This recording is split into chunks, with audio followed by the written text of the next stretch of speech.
Kukkahattutäti tässä moi! Heli ja Jarkko, tervetuloa pelaamaan Kukkahattutäti aliasta. Jarkko, jos sinä aloitat. No niin, tämmöinen kemikaali, mitä käytetään koristautumisessa. Käytetään kahdenlaiseen tarkoitukseen. Voidaan käyttää pidennettäessä ripsiä ja sitten myös laitettaessa rakennekynsiä. Mutta on ikäviä puoliakin tällä aineella, että sitä joutuu siinä prosessin yhteydessä iholle, niin voi aiheuttaa herkistymistä. Eli seurauksena voi olla pahoja allergisia reaktioita. Olisikohan kyseessä akrylaatit? No kyllä Helin asiantuntemus pelaa. Tätä käytetään kosmetiikassa säilöntäaineena. Ja tämä on voimakas herkistäjä ja voi tosiaan herkistää ja aiheuttaa sen seurauksena allergisia reaktioita. Ja tätä on myös rajoitettu Euroopan kosmetiikka-asetuksessa tämän käyttöä kosmeettisissa valmisteissa.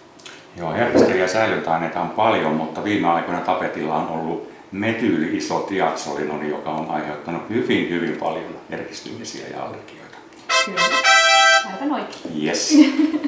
Hienoa, hyvin menee. Sussiudatko? Tulipa siinä tietoa. Huhhuh. No niin, tää on jännää. Jarkko. No niin, nyt päästäänkin oikein sanahirviön pariin. Tämä on tämmöinen hiusväriaine, mitä on monissa hiusvärivalmisteissa.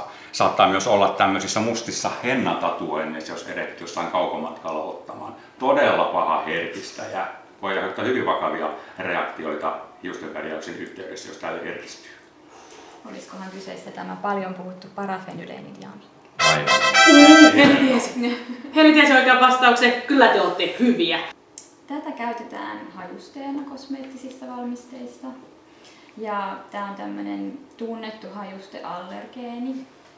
Niitä on hyvin paljon, joo. Kyllä.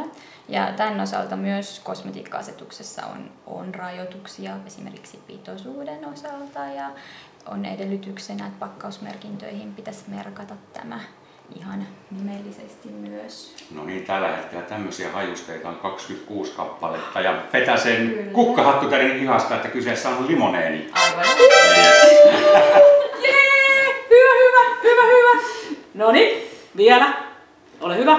No niin, tässäpä onkin tämmöinen mielenkiintoinen persoona, joka on tänä vuonna ollut hyvin voimakkaasti esillä. On juossut festareilla, on somessa somettanut, pistänyt päivitystä paseen ja tehnyt vaikka mitä.